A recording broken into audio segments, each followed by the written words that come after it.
오늘날 지구상에서 가장 강력한 군사력과 경제력을 자랑하는 미국.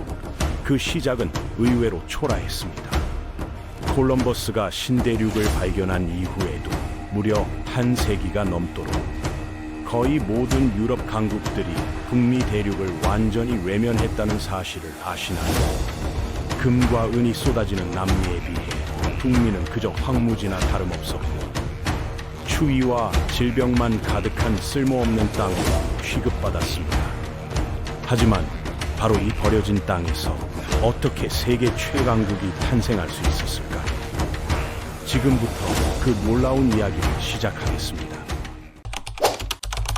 콜럼버스가 서쪽 바다를 건넌 건 이유는 새로운 아시아 항로를 찾기 위해서였습니다. 황금의 나라로 불리던 동방 세계에 도달하려는 꿈을 품고 있었죠. 당시 사람들은 바이킹이 발견했다는 몇몇 섬들이 사실은 거대한 대륙의 일부라는 사실을 아무도 몰랐습니다. 콜럼버스는 카리브해의 섬들을 발견한 후에도 자신이 인도 근처에 도착했다고 확신했고 죽을 때까지 새로운 대륙을 발견했다는 사실을 깨닫지 못했습니다. 그래서 원주민들을 인디언이라고 불렀던 겁니다. 기대했던 향신료는 찾지 못했지만 여전히 아시아에 가까워졌다고 믿었으니까요. 스페인과 포르투갈은 교황의 중재로 세계 지도 한가운데에 선을 그어 영향권을 명확히 나눠 가졌습니다. 포르투갈이 아프리카 남단을 돌아 아시아로 가는 항로를 성공적으로 개척하는 동안 스페인은 신대륙 정복과 탐험에 모든 힘을 쏟아부었죠. 놀라운 건 스페인이 금과 은이 풍부한 남미 지역에만 거의 모든 관심을 집중했다는 점입니다. 1539년 북미 탐험에서 귀금속을 찾지 못한 스페인은 결국 이 거대한 지역을 포기하고 다시 남미에 집중했습니다. 반면 영국은 존 캐벗을 통해 북미 대륙 동부 해안을 탐험했지만 실제 식민지 건설까지는 거의 100년이나 더 걸렸습니다. 영국이 처음으로 식민지를 세우려 한 시도는 1585년 월터 롤리가 노스캐롤라이나의 로아노크 섬에서 진행했습니다. 하지만 스페인과의 치열한 전쟁 때문에 본국으로부터의 지원이 완전히 끊어지면서 식민지 전체가 흔적도 없이 사라져버리는 미스터리한 사건이 벌어졌죠. 1607년 버지니아 제임스타운에서 다시 시도해 정착에 성공했고 이어 1620년 종교적 박해를 피해온 순례자들이 플리머스에 자리 잡으면서 본격적인 식민지 시대가 열렸습니다. 순례자들은 매우 엄격한 청교도적 종교 신념을 가진 사람들이어서 도박이나 술은 물론 심지어 크리스마스 축하조차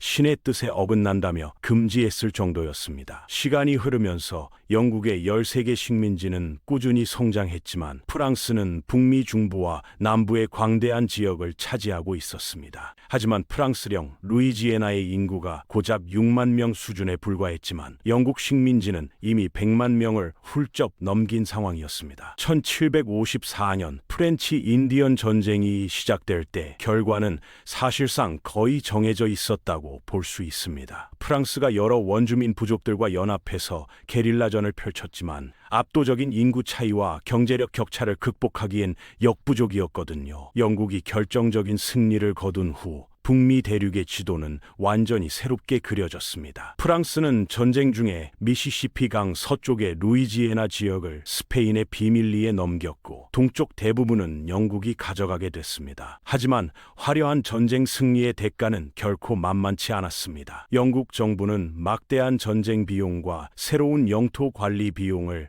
식민지 주민들에게 떠넘기려 했거든요. 식민지 주민들이 강하게 반발한 건 너무나 당연한 일이었습니다. 영국 의회에 대표도 보내지 못하는데 어떻게 일방적으로 세금만 내라고 할 수 있느냐는 거였으니까요. 이런 갈등이 점점 심각해지면서 보스턴 차 사건 같은 저항 운동이 일어났고 결국 1775년 렉싱턴에서 무력 충돌로 이어졌습니다. 1776년 10월 4일의 독립선언은 인류 역사상 가장 혁명적인 문서 중 하나였지만 독립선언과 실제 독립 독립 쟁취는 완전히 다른 차원의 문제였죠. 토마스 제퍼슨이 작성한 독립선언서에는 모든 인간이 평등하게 창조되었다는 혁신적인 사상이 담겨 있었습니다. 5년간의 치열한 독립전쟁을 거쳐서야 비로소 진정한 자유를 얻을 수 있었고, 프랑스의 결정적인 지원이 승리의 열쇠가 되었습니다. 독립 이후에도 새로운 국가가 해결해야 할 과제들은 산더미처럼 쌓여 있었습니다. 13개 주는 사실상 각각 독립된 국가나 마찬가지였고, 연합규약 하의 중앙정부는 세금을 거둘 권한도 없을 정도로 힘이 약했거든요. 국가가 무너져간다는 절박한 위기감 속에서 건국의 아버지들이 필라델피아에 모여 완전히 새로운 헌법을 만들어냈습니다. 1789년 조지 워싱턴이 초대 대통령에 취임했을 때 미국의 영토는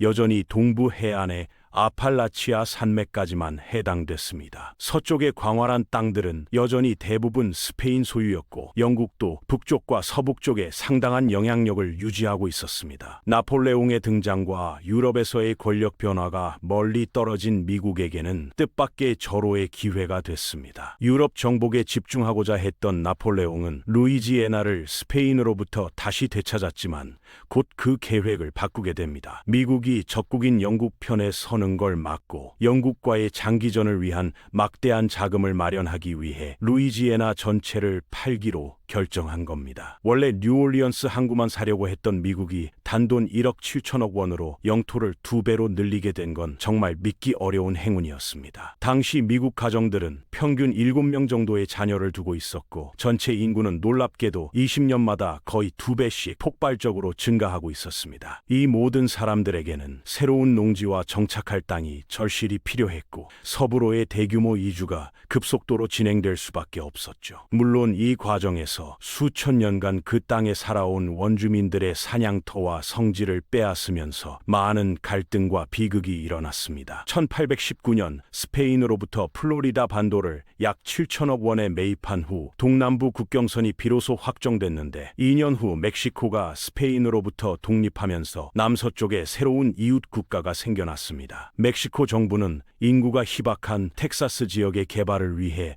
미국인들의 정착을 적극 허용했는데, 이게 결국 나중에 큰 화를 불러일으키게 됩니다. 미국에서 온 정착민들의 숫자가 점점 많아져서 원래 멕시코인보다 훨씬 많아지자 이들은 1836년 텍사스 독립공화국을 일방적으로 선언해버린 겁니다. 텍사스 공화국은 처음부터 미국 연방에 가입하길 강력히 원했지만 노예제 확산을 우려한 북부주들의 반대로 한동안 거부당했습니다. 1845년 마침내 텍사스가 미국 연방의 28번째 주로 가입하면서 멕시코와의 국경 분쟁이 본격적인 전쟁으로 확대됐죠. 멕시코 미국 전쟁에서 결정적인 승리를 거둔 후 미국은 약 2조 1천억 원을 지불하고 멕시코 영토의 거의 절반에 해당하는 광대한 북부 지역을 차지했습니다. 여기에는 오늘날의 캘리포니아와 네바다, 유타, 애리조나와 뉴멕시코, 콜로라도 일부가 모두 포함돼 있었죠. 5년 후에는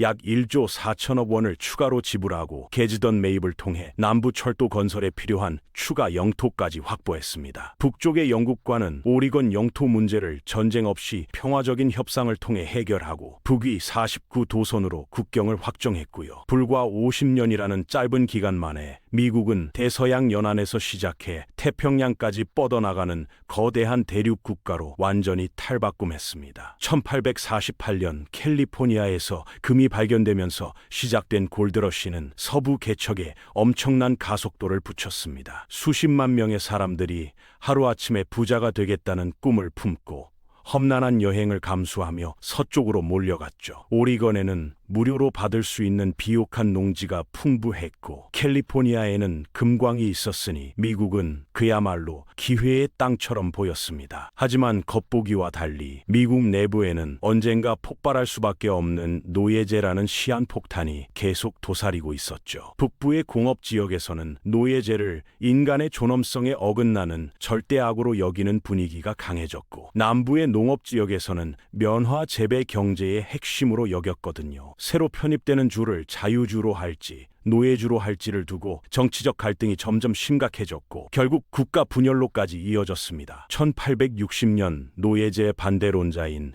에이브러햄 링컨이 대통령에 당선되자 남부주들이 차례차례 연방에서 탈퇴해 남북 전쟁이 벌어졌습니다. 4년간의 참혹한 전쟁으로 60만 명이 넘는 사람이 목숨을 잃었지만 결국 북부가 승리하면서 노예제가 완전히 폐지되고 국가가 재통일될 수 있었죠. 링컨이 암살당한 직후 총상을 입고 침대에 누워있던 국무장관 윌리엄 수어드가 러시아와 알래스카 매입 협상을 벌인 일화는 정말 흥미롭습니다. 처음에는 약 7천억 원 정도만 생각했는데 약 1조 원에 합의했다며 혹시라도 러시아가 마음을 바꾸기 전에 그날 밤 바로 조약을 체결해야 한다는 조급함이 있었던 겁니다. 이렇게 해서 미국은 또 다른 거대한 영토를 확보했고 나중에 유콘강에서 금이 발견되면서 투자금을 충분히 회수할 수 있었습니다. 하와이 왕국 문제는 미국의 대외 정책의 중요한 전환점이 됐습니다. 처음에는 정의롭고 도덕적인 국가가 되어야 한다며 백인 농장주들의 합병 요구를